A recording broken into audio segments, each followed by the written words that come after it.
श्रीशैले दयाभाद्रं दीभद्यादिगुणार्णवं यदेन्द्रप्रवणं वन्दे रम्मजामाधरं मुनिं लक्ष्मीनाथसमारम्भां नादयामुणमध्वयाम् अस्मदाचार्यपर्यन्तां वन्दे गुरुपरम्पराम् भक्तामृतं विश्वजानूनमोदनं सर्वार्थं श्रीषडगोवाग्मयं सहस्रसाघोपनिषत्समागमं नमाम्यहं द्राविडवेदसागरं திருவழுதினாடென்றும் தென்குருகூரென்றும் மறுவினியவன் பொருணல் என்றும் அருமறைகள் அந்தாதி செய்தான் அடியினையே எப்பொழுதும் சிந்தியாய் நெஞ்சே தெளிந்து ஏய்த்த பெருங்கீர்த்தி ராமானுஜ முனிதன் வாய்த்த மலர்பாதம் வணங்குகின்றேன் ஆய்த்த பெரும் சீராச் சடகோபன் செந்தமிழ்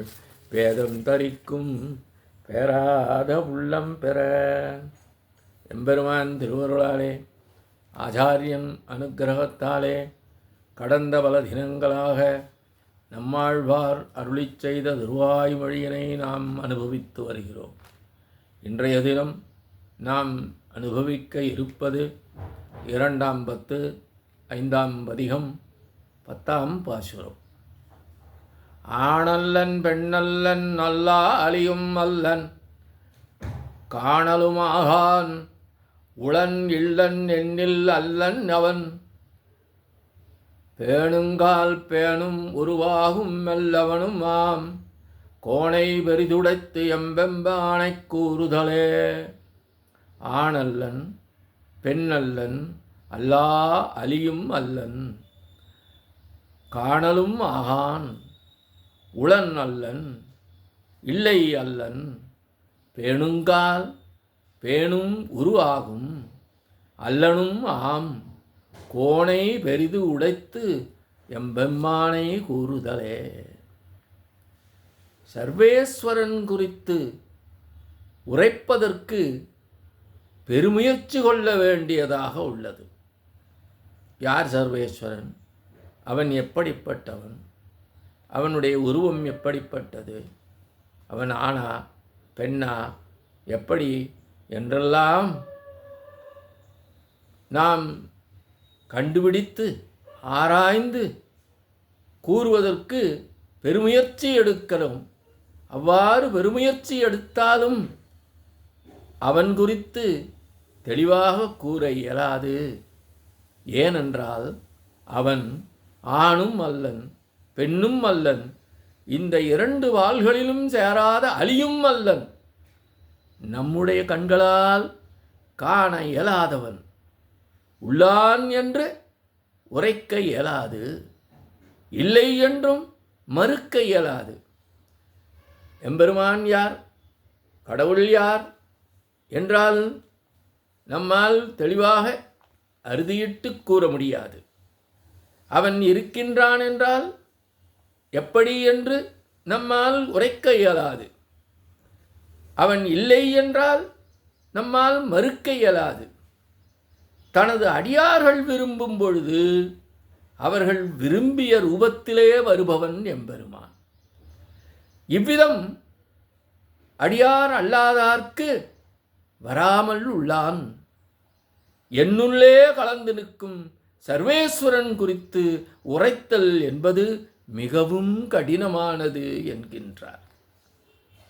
உளனெனில் உளனவன், உளன் இலை எண்ணில் இளனவன் என்று முன்பு கூறினாரே, அதை இங்கே உறுதிப்படுத்தி கூறுகின்றார்.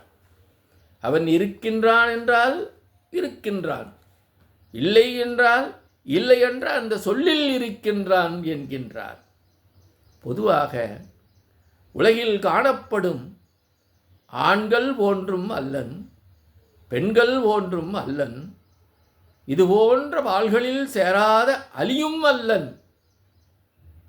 இப்படி கூறினாரே, இந்த பாசுரத்தை பட்டர் குறைத்தபோது சிலர் இது எவ்வாறு சாத்தியம்?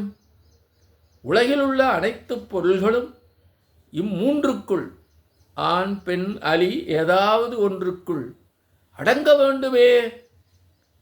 அவ்வாறு ஆணல்லன் பெண்ணல்லன் அழியும் அல்லன் என்று ஆழ்வார் கூறுவதன் பாடி பார்த்தால் அவன் சூன்யமோ என்றனர். அதற்கு பட்டர் அவர்களிடம், உமக்கு அர்த்த ஞானம் உள்ளது தவிர சப்த ஞானம் இல்லை என்கின்றார். அர்த்த ஞானம் என்றால் அந்த பொருளின் உள் அர்த்தத்தை அறிந்து கொள்ளக்கூடியது.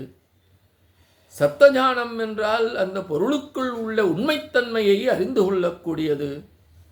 ஆழ்வார் சர்வேஸ்வரன் குறித்து அல்லன் அல்லன் அல்லன் ஆணல்லன் பெண்ணல்லன் அழியுமல்லன் அல்லன் அல்லன் அல்லன் என்றளவோ கூறுகிறார்.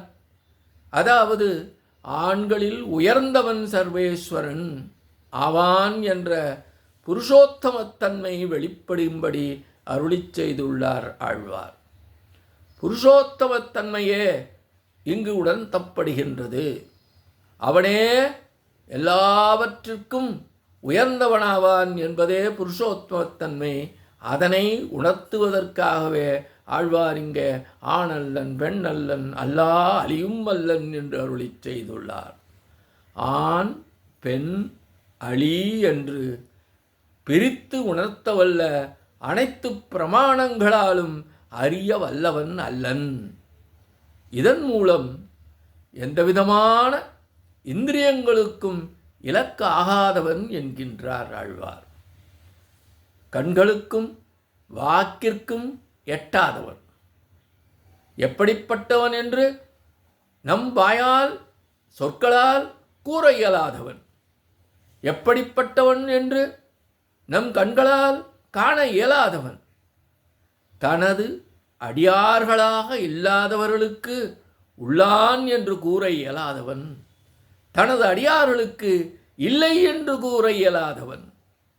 அடியார்கள் எப்படிப்பட்ட ரூபம் வேண்டும் என்று விரும்புகின்றார்களோ அப்படிப்பட்ட அவர்கள் ஆசைப்பட்ட ரூபம் எடுப்பவன். கண்ணனானான், ராமனானான், பரசுராமனானான், பலராமனானான்.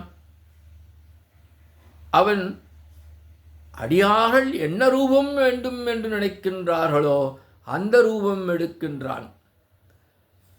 12 கைகள் வேண்டும், 8 கைகள் வேண்டும், 4 கைகள் வேண்டும், திவ்ய ஆபரணங்கள் வேண்டும் என்று அடியார்கள் என்னென்ன நினைக்கின்றார்களோ அந்த விருப்பத்தை நிறைவேற்றும் விதமாக பலவிதமான ரூபங்கள் எடுப்பவன் என்கின்றார்.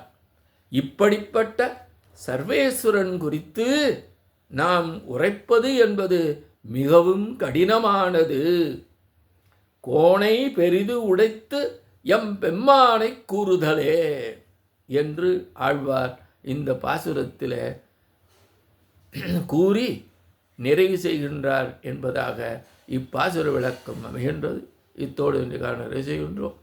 எம்பெருமான் திருவடிகளே சரணம். நம்மாழ்வார் திருவடிகளே சரணம். எம்பார் திருவடிகளே சரணம்.